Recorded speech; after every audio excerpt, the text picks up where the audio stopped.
Okay, now we're going to wrap this up and we're going to do some changes in here and just enhance our map a little bit with some different colors. First off, what we're going to do is we're going to make our life easy. Now, let's go in here and I'm going to click in the map so that we open the map layers. And here's my polygon layer.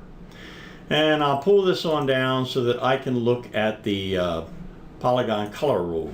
And you can see down here the data field is we're bringing in sales quantity. All right, and here's the distribution, by the way. Let me do a change here just to show you what happens. So I've got 5 of them up there, and if I change this down here to 8, now I have 8. Now you see this distribution that you went up in here. To really make this work, you need to know what the data is you're looking at. So we're going to go through and we're going to allow Report Builder to help us here. So we're going to go into an insert and we're going to insert a table. We're going to use Table Wizard and we're going to bring in the same data set. And what we're interested is the sales quantity. What we just looked at is values down there and state province name. I'm going to drop that down here on the groups. And we're just about done. I don't care about the subtotals here. This is just a little working folder that we need. Notion's fine with me.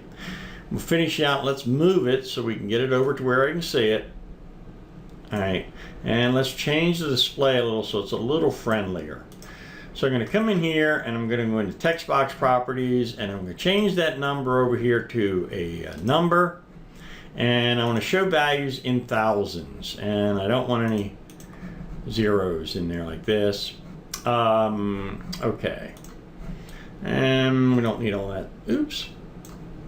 We don't quit that. Control Z to get back to where it was.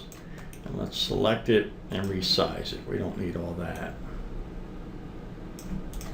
And let's run. And now you see, I can see when I come through there and do a run, I can pick up my various values down here in 1,000. So I know what the range is that I'm trying to work with over in here. And that can be very handy. Let's go back over to design.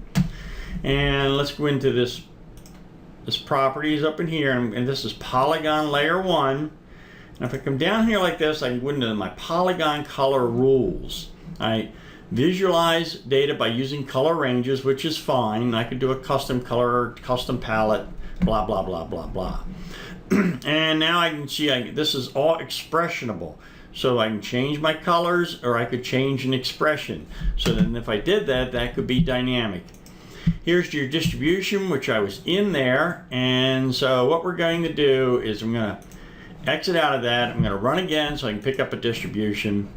And you see I've got a 96 up here and down to into the thousands. So we're going to start a distribution just to see what we do in here of 1,000 up to a 5,000 or something like that. Let's go back over to design and we'll click in here to get into the polygon. Pull this on down. Polygon color rules. We'll go into distribution and we're going to change this up here to 25 because I really don't know. And we're going to change this to 1,000. And we'll change the end over here. Let's just make it 4,000 instead of 5,000. And we'll see OK. And we're going to see now what that does. So let's go through and run it. All right. And you can see as it brings it on in, we kind of hose that on up because of the multiplier. So let's go back over and fix that. And pause while I fix that. OK, I show you where I hosed up here. What I did was down here, I had this wrong. If you go into text box properties, I changed the number again over to number, and I should have used the not show number in thousands because I was picking up the wrong values when I was going into the color point. So I went back to number and 1,000 separator. And now let me run it for you again. See, now I can see the states down here in thousands. So I know what my range is as I come on across like this. And now let's go back over in design. And I clicked again in here, and now I went into my polygon rule, the color rule, distribution. I picked 25 ranges in here, and I started down there at 50,000, and I took it all the way up to whatever that is, 40 million or something like that. Let's and I'm going to say OK, and now we'll go through and we'll run it. And you see we have more states that we're showing back down here, and we've got this. Here's my title as I come back down. Let's do some more changes. Let's change the polygon rule again.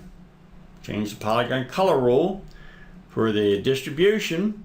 And let's change this up in here. Let's start the range way down at like 10,000. And let's see if that makes a change. And we'll come through and we'll run it. And you see we have more states up here, I believe. But let's go back over to design and let's fix that. We'll come over here again and we'll change our polygon rules again. And this is the way you do it.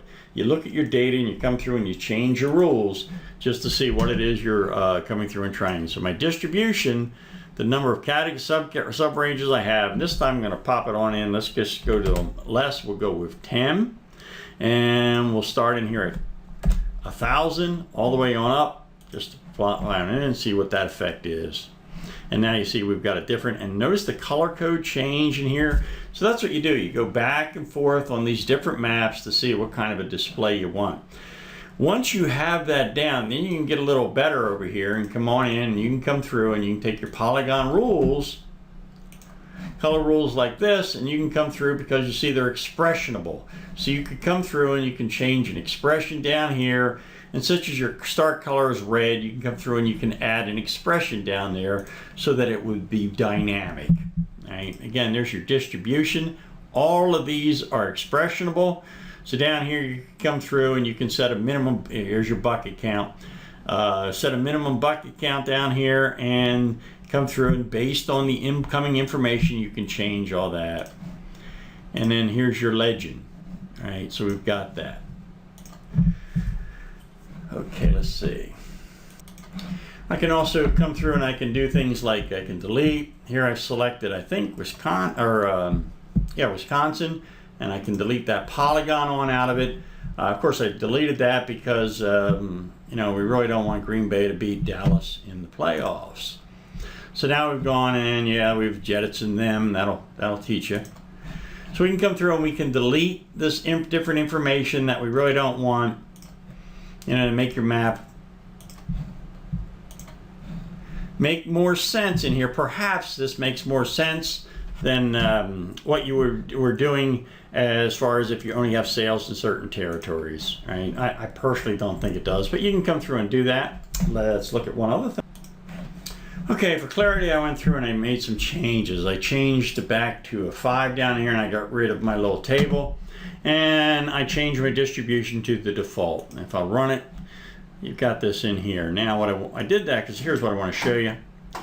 We're going to come over in here, and I'm going to add another layer. And I want to add a, let's do this. Let's use the layer wizard. And we're going to use the, again, everything's the same. I'm going to use the same state. And yeah, that's fine. Come down here and I'm going to do another color analytical map. Now this time we'll go bubbles. Next down there like this, basic map by state.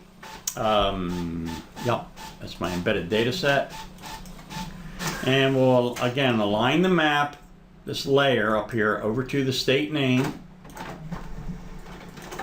And mahogany finish, yeah, that's fine. Data field. Now the data field down here, I'm going to change the data field. Now I've got sales quantity before, and now I'm going to go sum total cost. Or let's change this out to count sales quantity.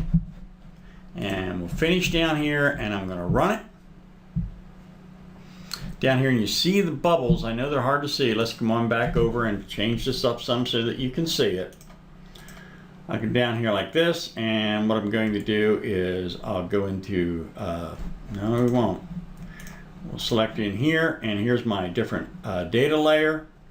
And if I pull this down, I can go Polygon color rules, but you notice now I've got these other color rules. So let's go with a center point size rule. That's because now I'm using these bubbles. And let's go with distribution and optimal, etc. And we're just going to change this down to 20. I just want to show you the way this works. And now we'll run. And I've got these other, you see I've got one map layered over on top of another. And let's zoom to 200%. And as you can see, I now have these bubbles on one map overlaying another, and you can change out the different sizes and, you know, change out the way you want to display the data. All right. Let's go back over and do very quickly one more thing. Okay, wrapping this up quickly, what I did was I came through and I deleted two of the layers, the Bing map layer and the first polygon layer. And then I just came in here on my map and I went into the polygon color rule and I changed that distribution on out there, so I had 25. And I also came through and, if I can get the properties to pop up, oh, here we are. And came through and I changed over my size rule. And I changed 5 point and my distribution. Number of sub-ranges 20. I'll just show you, we'll change that to 10. And this is all the same as you're coming through there, the same as we showed you earlier. And you can just go through and set all these up. You can change your color rules, your point properties. Let's show you what I did there. I changed the marker type to push pin, but we can do anything you want. There's a triangle. And now we'll just go through and run the map. You see I've got these different triangles. And what you really are going to want to do is come through and create these maps. And what I would suggest you do is create the maps one layer at a time. And then as you come through, save out the maps. And then you can come down and see what you're doing within these mappings.